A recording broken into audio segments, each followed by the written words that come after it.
Hello, today we'll be addressing management topics. Today's topic is pretty much ethical issues.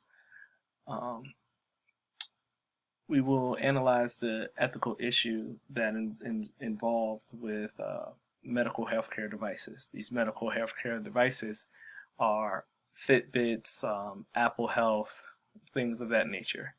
Um, the ethical issues that we have are risk of wrong data, risk of attack, and perception of privacy. Um, Risk of wrong data is, basically that your data capture. It can be a glitch in the system to the user giving the wrong information. Risk of attack is due to it being a new technology, and technology is always moving forward. So it could also be that there was an update that was not made, and there's a vulnerability that was not patched due to user error or whatever have you. That's an issue. And perception of privacy. Perception of privacy is an issue because the consent letters that patients fill out are very lengthy word wise. The verbiage can be something that they don't understand. That's an issue. They're signing away something just to have access to it, right? And they have no idea what they're signing away. So, what's the question?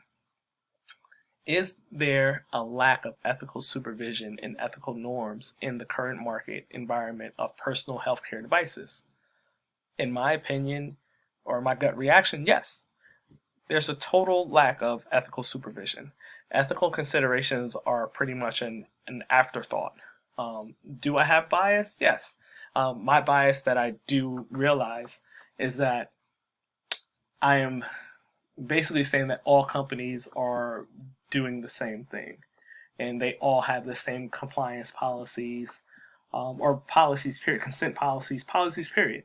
That's not true. There are some companies that do think about the patient. They do have um, third party uh, I guess you would say, uh, contracts or third party protections, um, pretty much. And also, I have to consider that this is a new technology.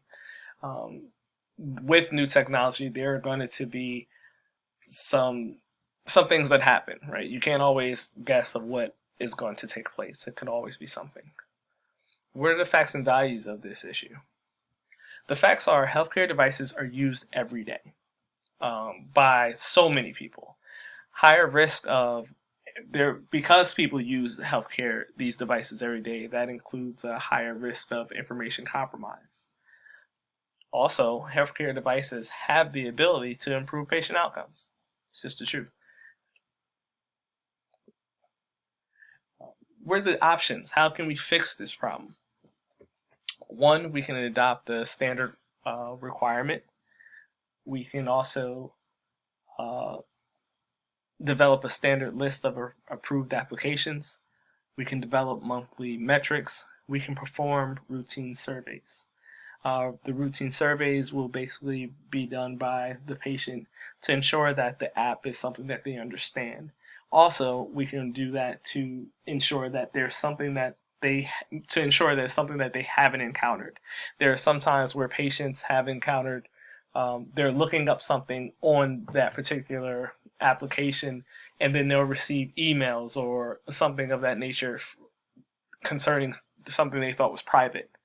Monthly metrics will be developed to ensure that all the data that we're capturing is not only is it accurate, but it's also improving the quality of the care. It makes no sense to have metrics that are not improving.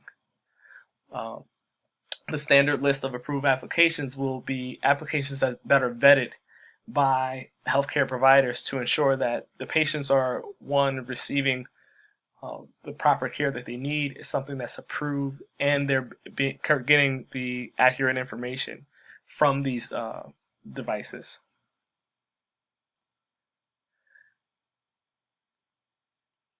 What justifies my choice? Because the institution is taking responsibility, pretty much. They're making sure that the patient have access to the best and safest tools to improve healthcare rather than placing the blame on the patient. Sometimes that we place the blame on the patient, we'll say, well, the patient should know what they're signing off on. I don't think that's a correct way to view this issue. It's a better option because it's also a better option because it provides the patient guidance on what applications to use.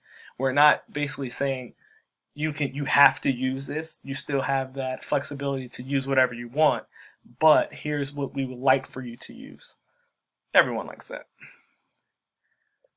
How can this be prevented? This issue can be prevented by improving the vetting process of new technology and allowing input from all fields of healthcare upon approving such technologies as such. This will basically include all silos of healthcare. There is always that view that we want to eliminate the silos of healthcare to where we want everyone to work together. But in order for everyone to be the best productive in each different department, each different realm, sometimes you need silos. So I wouldn't say eliminate them. We just try to include all. Thank you. Oh, and these are my references.